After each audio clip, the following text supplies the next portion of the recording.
Welcome back everyone. If you have been following along, you know we have already explored the soul of this place in my first two videos. But today we reach the final chapter of our Hampi journey. Before we dive into the last few hidden gems, let's talk about why we are even here.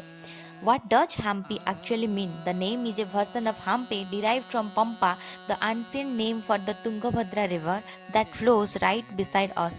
Historically, Hampi was the glorious capital of the Vijayanagara Empire from 1336 to 1565. In its peak, it was the second largest city in the world, a city of victory that was so rich, diamonds and gold were traded in open markets like common grain.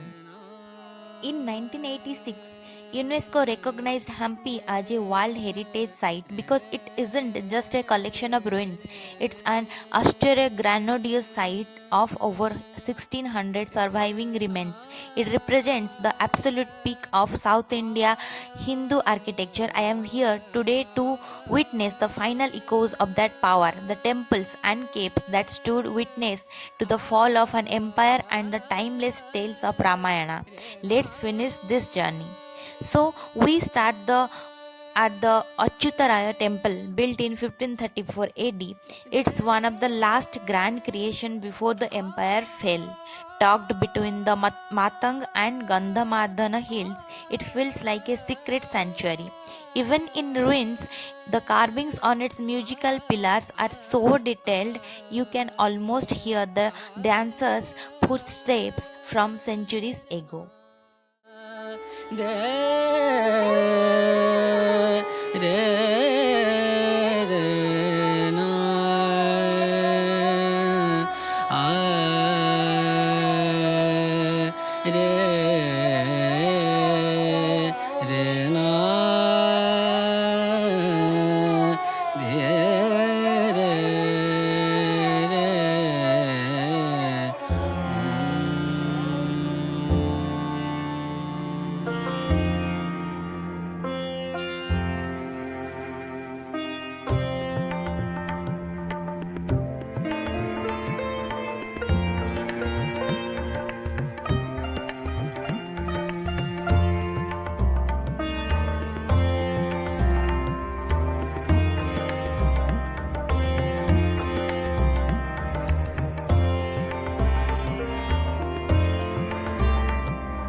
Just a short walk away is Sugriva's cave.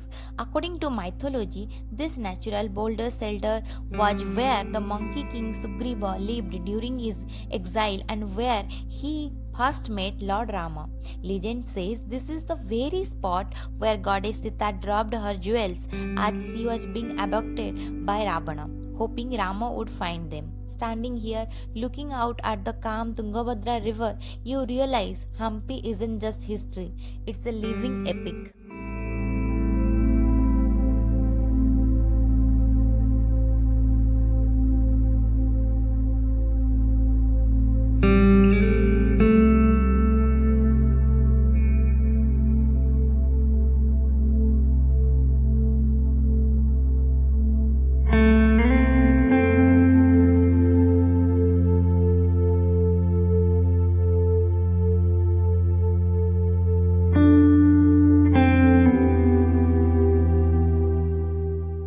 Next, the crown jewel, the Vitthala Temple. This is home to the iconic Stone Chariot in masterpiece so perfect it's featured on our 50 rupees note.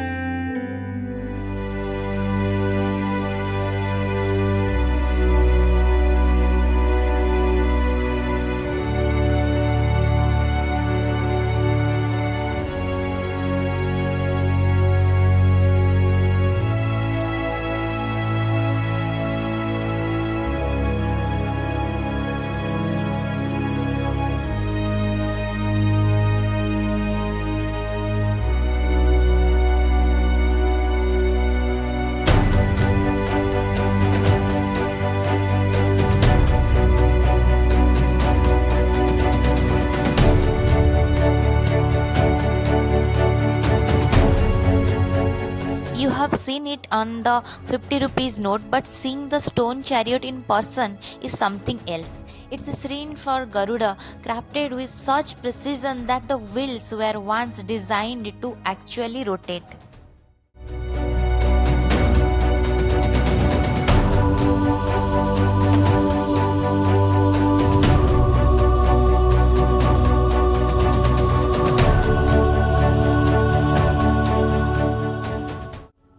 But the real magic is in the musical pillars. These 56 monolithic pillars produce different musical notes when tapped, a feat of ancient acoustic engineering that still baffles researchers today. After soaking in the temple's grandeur, it was time for a change of pace.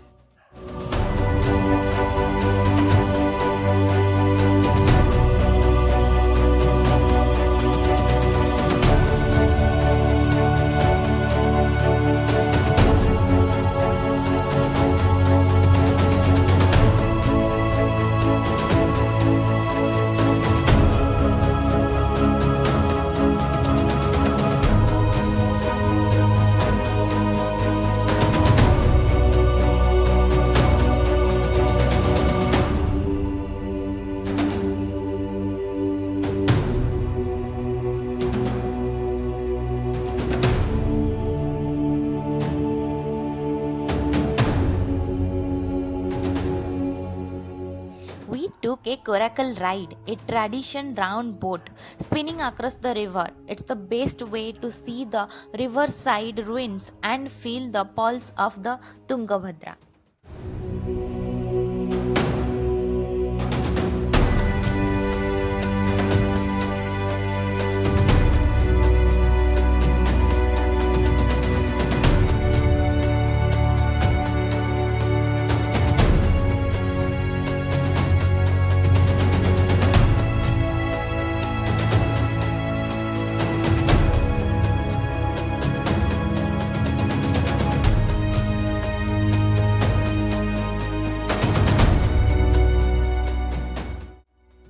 Our next stops are the giant monoliths. The Lakshmi Narasimha is a 6.7 meter high statue of the man lion avatar of Vishnu, carved from a single boulder.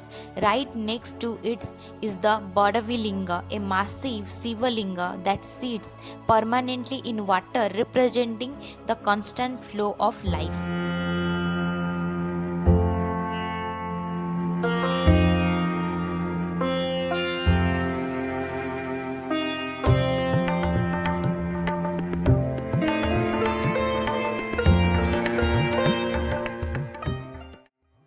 We also visited the Balakrishna Temple, commissioned by King Krishna Devaraya to celebrate his victory over the Gajapati kings of Udayagiri, Odisha.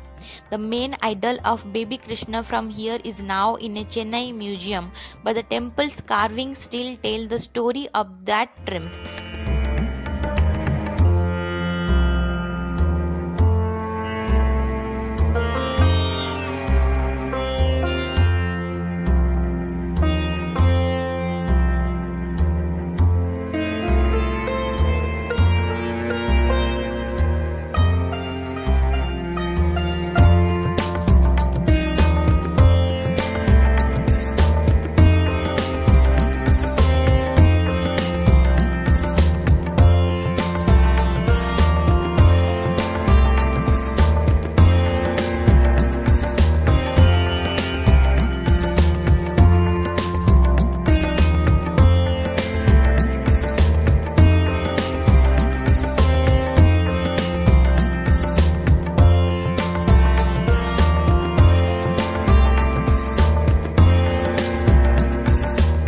Nearby, the Sasibekalu Ganesha stands tall, his belly carved to look like a mustard seed with a snake tied around it. It's a perfect example of how the Vijayanagara sculptures turned raw granite into divine art. To end our last evening, we climbed Hemakunta Hill, watching the sunset here as the light hits the scattered Jain temples and the giant boulders. You finally understand why they called this the city of victory. It's a moment of pure peace.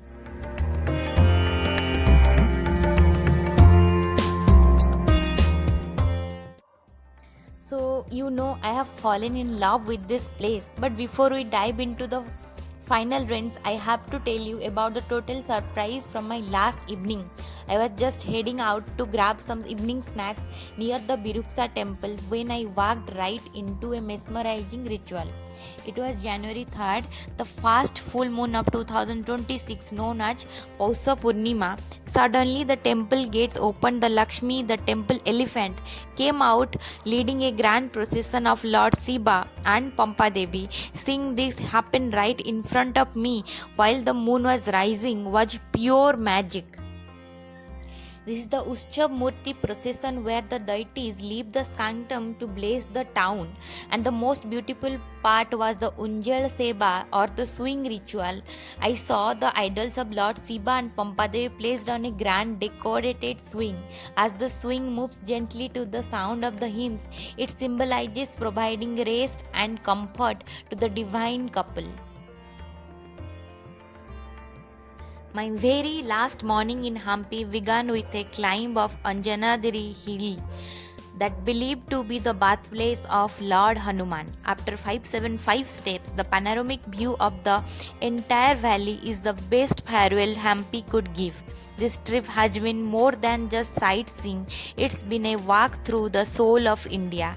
Thanks for joining me on this journey. Until the next adventure, stay curious.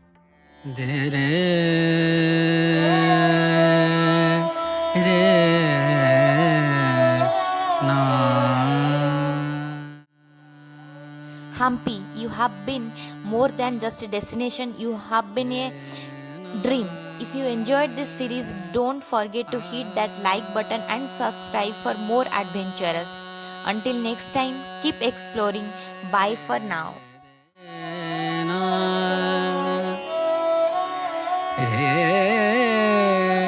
Na